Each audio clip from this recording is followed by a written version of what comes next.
Hi, my name is Ramanathan. I am the Executive Director of Perarignar Handloom Silk Park Limited, Kancheepuram. It is a Government of India's project which has been done in Kancheepuram.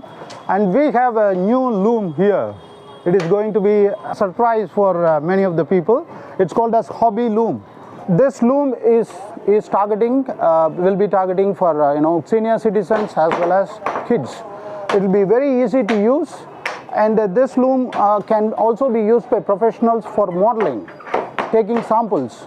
But moreover, a lot of visitors here tried this loom and then they gave a lot of feedback, and this is under research and development.